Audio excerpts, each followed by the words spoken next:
आरक्षण, बहुत लोग आरक्षण के विरोधी हैं हिंदुस्तान में, बहुत लोग हैं जिनमें बीजेपी भी है। आरक्षण इसलिए दिया गया था कि 5000 साल तक हमारे पुरखों और पूर्वजों ने मानव इंसान और इंसान के खिलाफ जो अत्याचार सहा उसकी बराबरी की जाए, उसका ले न्याय किया जाए, उसके लिए भरपाई की जाए। और इसीलिए अनटचेबिलिटी कानून, छुआछूत कानून, मैं दूसरे को हाथ लगाएगा कोई तो फिर वो मलिन हो जाएगा, ये मानसिकता थी इस देश की। एक बर्तन के अंदर खाना नहीं खाने देते थे, एक चाय के बर्तन के अंदर, एक कप के अंदर चाय नहीं पीने देते थे, इंसान को बराबर में बैठने नहीं देते थे, इंसान को कुएं से पानी नहीं भरने देते थे, इंसान को मंदिर में नहीं जाने देते थे, इंसान को कपड़ा नहीं पहनने देते थे।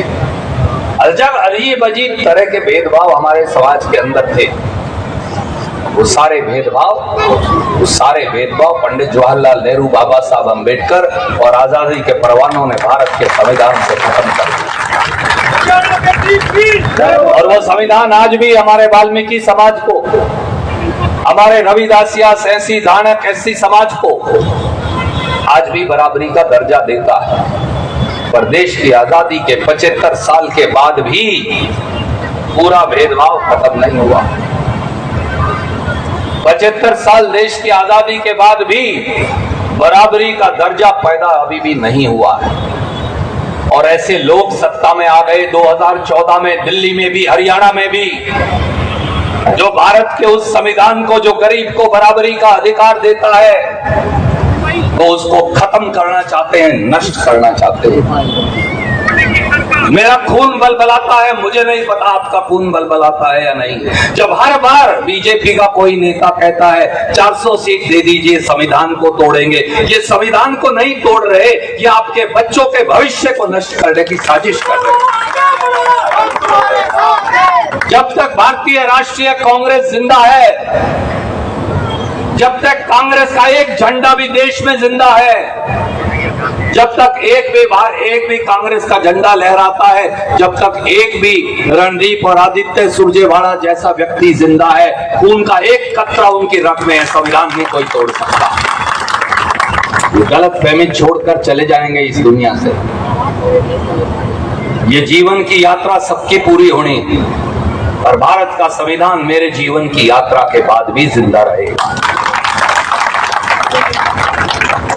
मेरे दोस्तों, साथियों, बुजुर्गों, नौजवानों, क्या ये सही नहीं कि बीजेपी के नेताओं ने बयान दिया, कहा कि संविधान से, आरक्षण से भेदभाव बढ़ता है, उस पर पुनर्विचार करना चाहिए।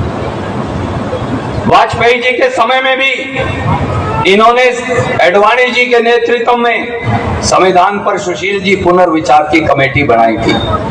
और अब तो खुलेआम ज्योति मिर्धा हो, या उत्तर प्रदेश के लल्लन सिंह हो, या इनके दूसरे सांसद हो, इस पार्लियामेंट चुनाव से खुलेआम पहले कहते थे 400 आएंगी और संविधान जाएगा। लोगों ने वही समाप्त कर दिया, 240 पर ला टिकाया। अब करो, अब करके दिखाओ, हिम्मत है तो आप छेड़ कर दिखाओ। मैं आज चुनौती देता हूं, कांग्रेस का एक सिपाही, आपका एक भाई, और इस देश का और इस प्रांत का एक नौजवान आज चुनौती देता हूं, हिम्मत है तो भाजपाइयों अब छेड़कर दिखाओ संविधान को।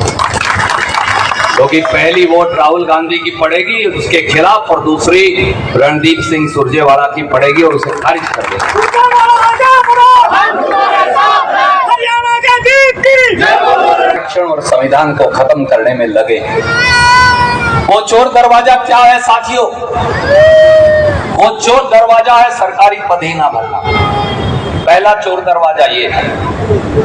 2 लाख पद हरियाणा में खाली पड़े।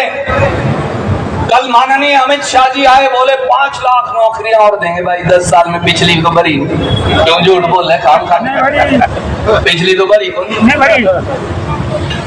2 लाख सरकारी पद हरियाणा में खाली पड़े।